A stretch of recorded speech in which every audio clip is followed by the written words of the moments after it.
നമസ്കാരം. പുതിയൊരു വീഡിയോയിലേക്ക് സ്വാഗതം. കുറച്ച് നാളുകൾക്ക് ശേഷമാണ് ഇന്നൊരു വീഡിയോ ഇടുന്നത്. അത് ഇപ്പോൾ ഞാൻ ഹോസ്പിറ്റലിൽ നിന്നാണ് വീഡിയോ ഇടുന്നത്. അപ്പോൾ നാളെ ഇലക്ഷനാണ്.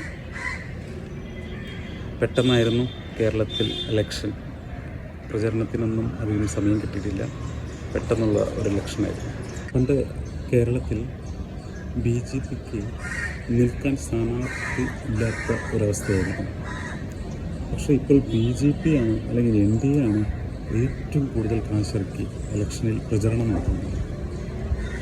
അവർക്ക് എവിടെ നിന്നാണ് ഇത്രമാത്രം ഫണ്ട് എന്ന് മനസ്സിലാവുന്നില്ല. എത്രമാത്രം ഫ്ലെക്സും പ്രചരണവും കാശൊക്കെ വാരി വിതറിയാണ് അവർ പ്രചരണം നടത്തുന്നത്. എവിടെ നിന്നാണ് അതിന് മാത്രം ഫണ്ട്? ഒരു ഐഡിയ ഇല്ല. ഇനി നമുക്ക് തൃശ്ശൂരിലെത്താം. തൃശ്ശൂരിൽ ശ്രീ സുരേഷ് ഗോപി തമ്പുരാനുള്ളത് കൊണ്ട് പപ്പിക്കുട്ടി തോൽക്കുമെന്ന് 100% ഉറപ്പാണ്. ശ്രീ പത്മജ വേണുഗോപാലിന് ഒരു ഓഫറുണ്ട്. ജയിച്ചാൽ MLA, തോറ്റാൽ ഗവർണർ. ഇത് ഞാൻ പറഞ്ഞതല്ല, ശ്രീ പത്മജ വേണുഗോപാൽ ഒരു TV ചാനലിൽ നൽകിയ ഒരു ബൈക്കിൽ പറഞ്ഞതാണ്. ജയിച്ചാൽ MLA, തോറ്റാൽ ഗവർണർ. അപ്പോൾ പിന്നെ തൃശ്ശൂർക്കാരായ നമ്മൾ പുള്ളിക്കാരത്തിനെ തോൽപ്പിക്കണ്ടേ? ഇനി അഥവാ ഗവർണർ സ്ഥാനം കിട്ടിയില്ലെങ്കിൽ അടുത്ത ഇലക്ഷനിൽ പുള്ളിക്കാർക്ക് LDFിൽ നിൽക്കാൻ ചാൻസ് ഉണ്ട്. പിന്നെ 2 മണ്ടന്മാർ, അഖിൽ മാരാർ, റോബിൻ രാധാകൃഷ്ണൻ, അലറൻ റോബിൻ രാധാകൃഷ്ണൻ, ഈ 2 മണ്ടന്മാരും ചക്കയിൽ നിൽക്കുന്നുണ്ട്. ഞാൻ എഴുതി ഒപ്പിട്ട് തരാം. അവർ 2 പേരും തോൽക്കും.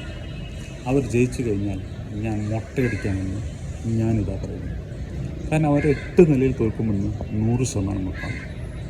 അത് പറഞ്ഞപ്പോഴാണ് ഈ സർവേ ഇലക്ഷൻ നടക്കുന്നതിന് മുമ്പ് ഈ ചാനലുകാർ ആര് ജയിക്കുമെന്ന് അവരുടെ സർവേ കൊടുക്കുന്നത് വളരെ മോശമായ ഒരു പ്രവൃത്തിയാണ്.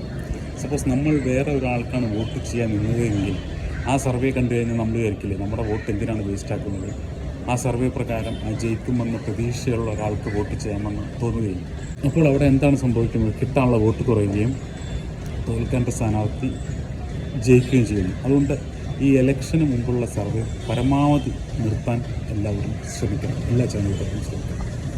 നിങ്ങളുടെ ഇലക്ഷൻ എല്ലാവരും നിങ്ങളുടെ അവകാശം വോട്ടിലൂടെ ചെയ്യണമെന്നും നല്ല സ്ഥാനാർത്ഥി നമുക്ക് ഗുണമുണ്ടാകുമെന്ന് വിചാരിക്കുന്നവർ വോട്ട് ചെയ്ത് ജയിപ്പിക്കണമെന്ന് അഭ്യർത്ഥിക്കുന്നു.